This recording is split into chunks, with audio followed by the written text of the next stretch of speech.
Sexy Bitch podcast. I help alpha women, successful career-driven women, drop the weight, feel confident and sexy as fuck in their bodies and lives.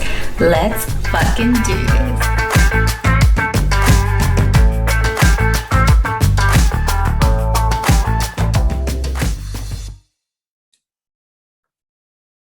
Welcome, my lovelies, to another episode of the Sexy Bitch podcast. I am Melissa. I am a weight loss and emotional eating expert / coach.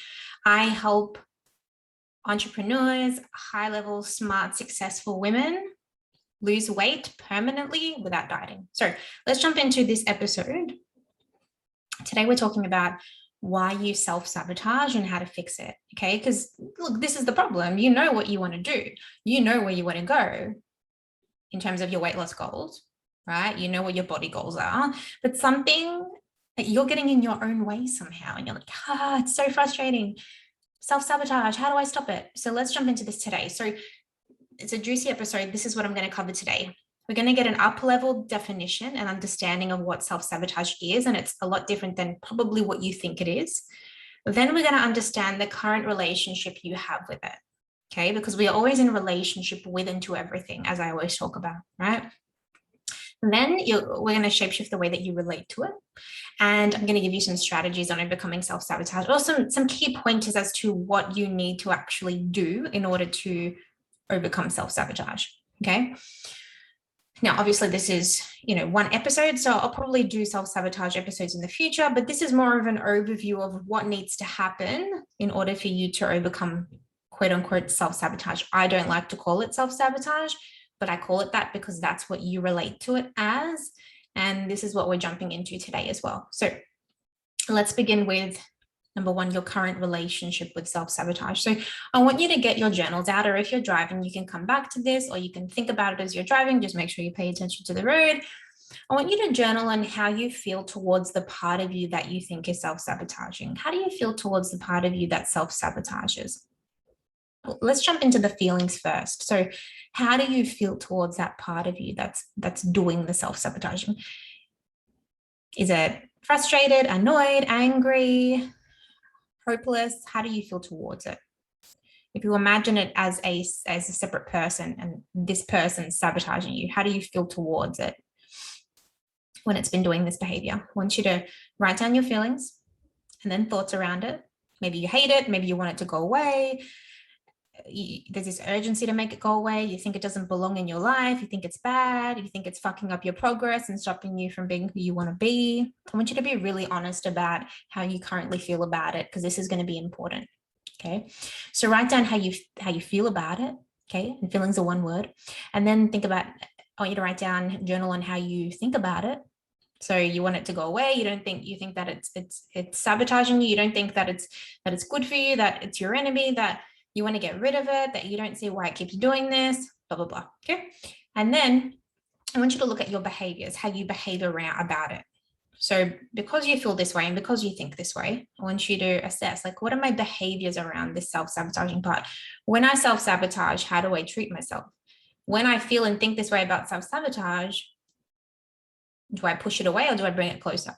Do you see your overeating part as a virus that is invading your body? Because this is generally how we tend to feel about it, right? We think we're supposed to get rid of it.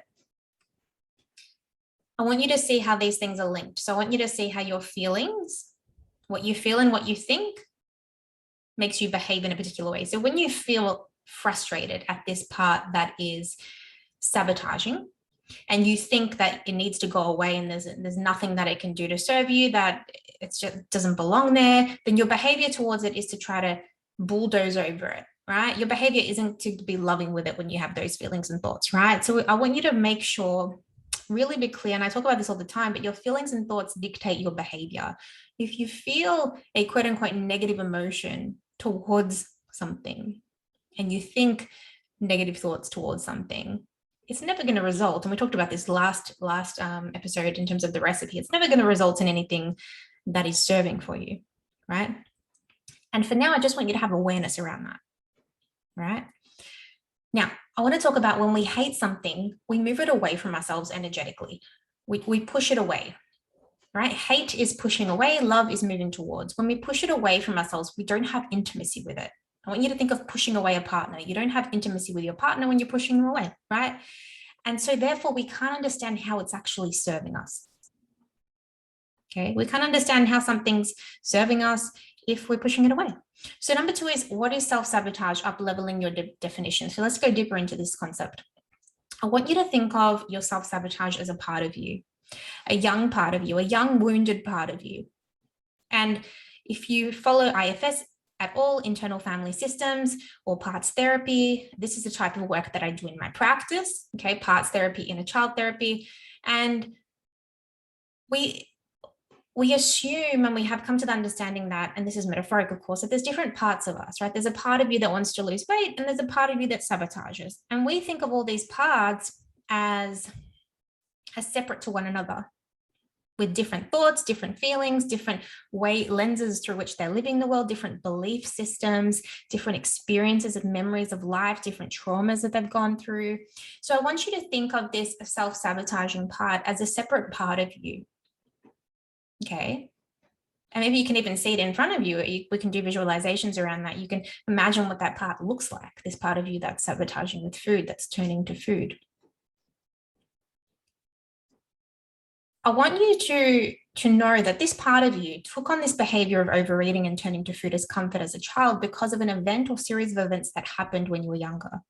This part of you took on this role because mum and dad didn't show you how to be with your feelings and process them. So mum and dad didn't show you and teach you how to comfort yourself and your feelings, so they didn't feel so overwhelming, right? So what were you left to do? Well, this part of you was developed and took on this role to be like, okay, no one else is going to step up to the plate. So I am going to take it upon myself to figure out how to feel better and not be so overwhelmed and not feel so unsafe.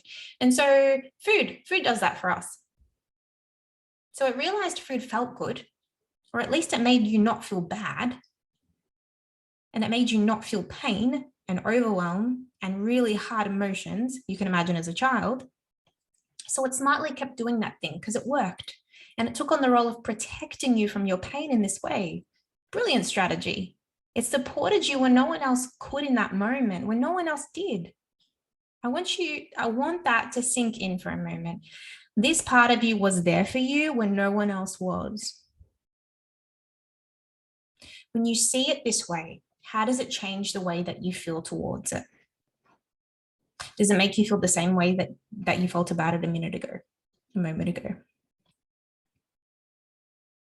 When we see this part as a young child, as a young wounded part that did the best that it could when we were younger and has taken on this role because there hasn't been any other tools available for it, can you hold a little bit of compassion for it?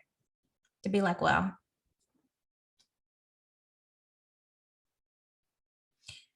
Just because our behaviors may not align with our vision for our lives, such as overeating, does not mean that they are the enemy or in opposition to us or bad, or that we are acting against ourselves. This is not an act of rebellion against yourself. This isn't a part that's trying to sabotage you. This is a part that's trying to protect you and doing the best that it can. Every single part of you is doing something because it loves you.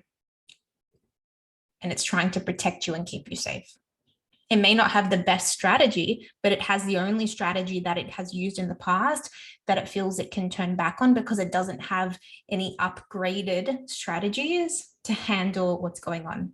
Difficult emotions, stress of life, stress of work. It doesn't have anything else to fall back on that it trusts will actually be better than food. So I want to reframe what you make self-sabotage mean in your head and change your relationship to and with it in that way, because it will transform your life when you do. We think of self-sabotage as something we are doing to ourselves, whereas I want you to see it as something you are trying to do for yourself. It's a part of you that's trying to do it for you, not against you, not to you, but for you. Not sabotage, but protection. Not the enemy, but an ally. When we can see it through this lens, it's like, oh, I don't have to fight against myself here. I can meet myself where I am. Recognize this part is trying to protect me, understand and get curious about it, and understand what it is trying to protect me from. So it's inviting curiosity and compassion. which is what we need to overcome our relationship with food, transform it, and finally lose the weight for good. So part 3, understanding how this part is serving you and protecting you. So this is a journaling prompt I want you to write on. What is my overeating part afraid of happening if I were to lose the weight? What does it think is going to happen? What bad thing does it think is going to happen if I lose the weight, or if I stop turning to food when I'm not physically hungry? I'm going to repeat this. What is my overeating part afraid of happening if I were to lose the weight? What does it think is going to happen? What bad thing? And secondly, finish this sentence. If I don't reach for food and I'm forced to feel my feelings, I'm scared that. A really key thing that I want you to understand with any part of you that you feel is quote unquote self-sabotaging is I want you to make that part of you right instead of wrong. I want you to make it right instead of wrong. How does my overeating make sense? Not it's fucking up my life and I want to get rid of it, but how does it make sense? Oh yeah, it makes sense because I haven't been taught how to feel my feelings. It makes sense because I've been stressed all day. I haven't been there for myself. I haven't known how to be there for myself. And so when I come home, I'm so tired and I just want to eat. I just want to calm down. That's how I relax. That's how I take care of myself. That's how I feel like that's what makes me feel good about myself, even if it's just for one moment. I understand that food does that for me. It's not going against yourself and berating yourself for doing that and judging and criticizing yourself. It's being like, I understand. How does my overeating make sense? It makes sense because blah, blah, blah. I want you to fill that out. I want you to journal on this. How does my overeating make sense? My overeating makes sense because ... It's only when we realize how it makes sense and we understand it and we develop a deeper understanding of it that we can finally shapeshift it. But if you just try to bypass it and be like, I'm just going to bulldoze over this self-sabotaging part because it's a piece of shit, it doesn't work like that. We cannot do it that way. You've tried to do it that way. It doesn't work because there's a lot of resistance to you losing weight for a particular reason. There's a part of you that doesn't want you to for a particular reason, or even not that it doesn't want you to, and that may be the case. It's that it doesn't want you to stop turning to food for a reason. Those two things we'd want to explore. But how does my overeating make sense? I want you to invite curiosity and compassion instead of judgment and criticism. I want you to think of this sabotaging part as a small child doing the best that it can. This part of you still thinks it's X years old, like 5 years old, needing to protect itself. It doesn't see you as an adult. It sees you because you haven't stepped up to the plate and really been there for your wounded parts. It still sees you as a child, right? It sees you. No one stepped up to the plate. It's been the only one to do that. And so you have to develop this motherly self, this higher self energy to be there for that part, to take over. It needs to feel safe with you, but it can only feel safe with you when you begin to try to understand and build a relationship with it. No one's going to trust you if you're not in relationship with it. No one automatically, even in your relationships in your life, no one's going to just trust you just because you want them to. If you have a new boss or something, it's going to take time to develop that trust and safety. So we can acknowledge this behavior is no longer aligned with your vision, weight loss. We honor that. And we can also respect and appreciate what this part is trying to do for us. Now that behavior doesn't serve you, but that part doesn't know that, and it doesn't trust that there's something else that you can do instead. So how do we overcome self-sabotage? We need to change the way that you view self-sabotage, first of all. We have to make sure that you're seeing it as an ally, something that has been trying to protect you, not trying to fix. Okay, this is the key as well. We're not trying to fix. I need to overcome self-sabotage. I need to fix this. There's nothing to fix. We're seeking to understand and gain clarity with why this part is acting the way that it is, because it's getting a need met through turning to food, and it's getting a need met through you through sabotaging you in terms of your weight loss goals. There's something about that it doesn't like, and you've got to explore that. So I want you to acknowledge this part of you, understand how it is for you and serving you, understand what it is trying to protect you from. So with this type of work, what I would do is have a conversation with it as if it were a separate part of you. So close your eyes, visualize that part in front of you, and you can actually communicate with it.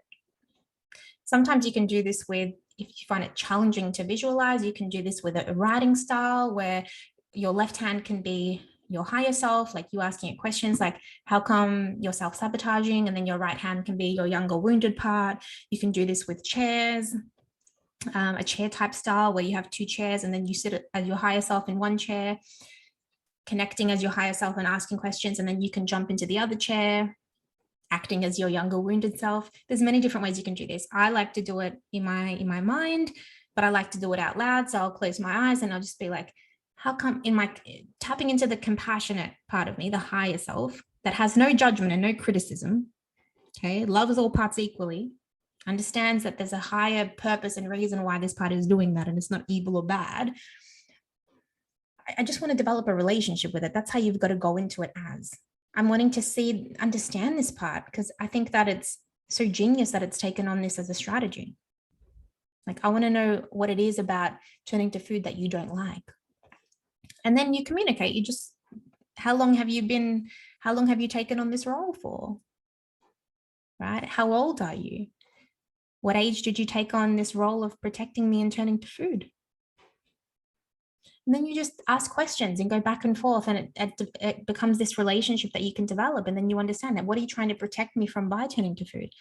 What are you scared is going to happen if you don't turn to food? And then we can meet that need in a different way. And that is the process. I've got my own process in terms of a step-by-step of how to do this. But this is the basic process. We want to understand from this part's point of view, understand the need it gets met through sabotaging you, quote unquote, sabotaging you. What is it protecting you from? And then we've got to develop and build some other tools that it can kind of get that, some other ways and avenues and outlets that it can get this need met. So if for example, this part of you is getting, it feels overwhelmed and stressed, and so it turns to food because of that. So, okay, cool. What is another way that I can actually be there for you that would make you feel safe? And in the beginning, it may not trust that this other thing is going to feel as good. And so leave food on the table, let it know food is always going to be there, but let's try this. And then over time, as you start to turn to other things, as you start to be there for that part, it's going to feel like it can trust you more, and this other thing is starting to feel better, because it's going to feel better than turning to food, because food doesn't really make it feel better. It just helps numb the pain. But this other strategy, such as you caring for it, you being there, you listening, perhaps that's what it wants in terms of when it feels overwhelmed or chaotic. It needs to know that it's safe. And perhaps you, in those moments, you let it know that it is safe and you're there for it, right? And so in that case, over time, it can be like, oh, Mel's there for me now. I don't need to reach for food. But that takes time. It takes patience. And you've got to, again, build a relationship with it and be willing and committed to doing that. So I hope that this has helped. I hope that it has helped. Self-sabotage. This is so important. This is one of my favorite topics, because I feel like a lot of people misunderstand what self-sabotage is. And this voice in their heads, they always try to be like, oh, I need to get rid of this criticizing part, or I need to get rid of this self-sabotaging part. But I feel like all parts are beautiful, and they're trying to protect you in a particular way. And they're just young, wounded parts that need your help and support, and they need an up-leveled way of how to do things, an upgraded way. If you think of the computer needing an update, it just needs an updated way of doing things, but it only knows what it knows. It only functions the way that it has been taught to function and learn to be safe and stay alive. Okay. So I want you guys to journal on this. Let me know how you go. Please let me know how you go with this. Okay. Message me on Facebook, email me, mel@beyondbinge.com. If you would like some support with this, I do 3-month one-on-one coaching. Okay. Alternatively, we have the Sexy Bitch Academy, which is my rolling monthly membership. We do all of this work in there. We do the deep work with the 4 pillars of the Sexy Bitch roadmap, and emotional mastery is one of them. Self-love mastery, where we delve deep into you connecting with parts of you that, these shadow parts of you that feel unsafe, that feel unloved, and they end up reaching for food. So let me know. Please share this with one other person that you would benefit from this. Tag me on the social medias. Let me know that you're listening. Give this a like, subscribe, and I will speak to you guys in the next one. Thank you so much. My lovely, thank you so much for tuning into this episode. I hope you got a lot out of it. If you did, it would mean so much to me if you shared this episode with at least one person you feel would benefit. Be sure to tag me on Instagram, letting me know that you're listening. I love that. That would make me so happy. Be sure to subscribe to tune into upcoming episodes. And last but not least, follow me on Instagram for my daily shenanigans, mel.riccardi. All right, my lovelies, I will see you in the next one, you sexy bitch.